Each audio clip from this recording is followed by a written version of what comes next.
मंच कटकणा को फू कले पीयूष जारी रखिबे यात्रा अभिनय 6 मासर व्यवधान पर 6 जनवरी 2026 रे मंच को प्रत्यावर्तन करिसेंती यात्रा कलाकार पीयूष त्रिपाठी। यात्रा सिंह बाहिनी पक्षरु चंडीखोल ठारे आयोजित तू मो बजरंगी नाटक माध्यम मंच को ओह्लाइथिले किंतु यहाँ पर यात्रा सूर्य मंदिर मालिक कोर्ट को द्वारस्थ होइछंती।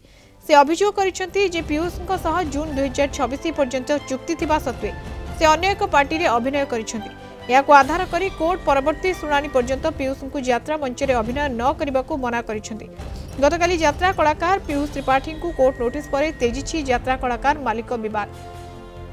तेबे यात्रा वरिष्ठ कलाकार बापी पंडा कहिसेंती कलाकार माने हुसियार रुहंतु, जहां भी एग्रीमेंट करूछंती ठीक भाबरे करंतु। चंडीखोल रे मंच चढ़ीबा नियम उल्लंघन करिथिबारु परवर्ती शुणाणी उपरे नजर रहिछि, किंतु एहा सत्वे पीयूष टांगी चौद्वारे होतबा यात्रा रे अभिनय जारी रखिबे।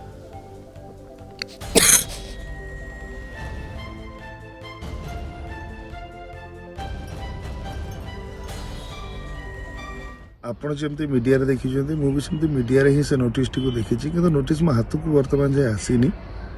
आसिला परे कोन सत्य तार विचार करा जिवो, जहा भी निष्पत्ति हबो फिजिकली से लेटर टी हाथ रे पाइला परे जानि सुनी आपन को ना आपन मंच चढ़ला पर एभली घटना करा जाछि माने आपनि कोन कहबे मंच चढ़ला पर ही नाही अंधबोली का परे दोषारोप करबाटा ठीक नुह।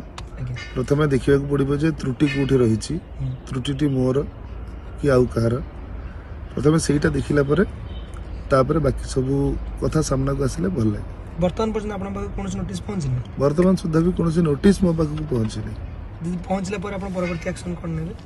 जदि नोटिस मो पाखे पहुंचिला एवं ए समस्या रे कोनोस समाधान न होइथिबो ताले नोटिस को सम्मान देई आईन को सम्मान देई कि यात्रा करा जीवन है।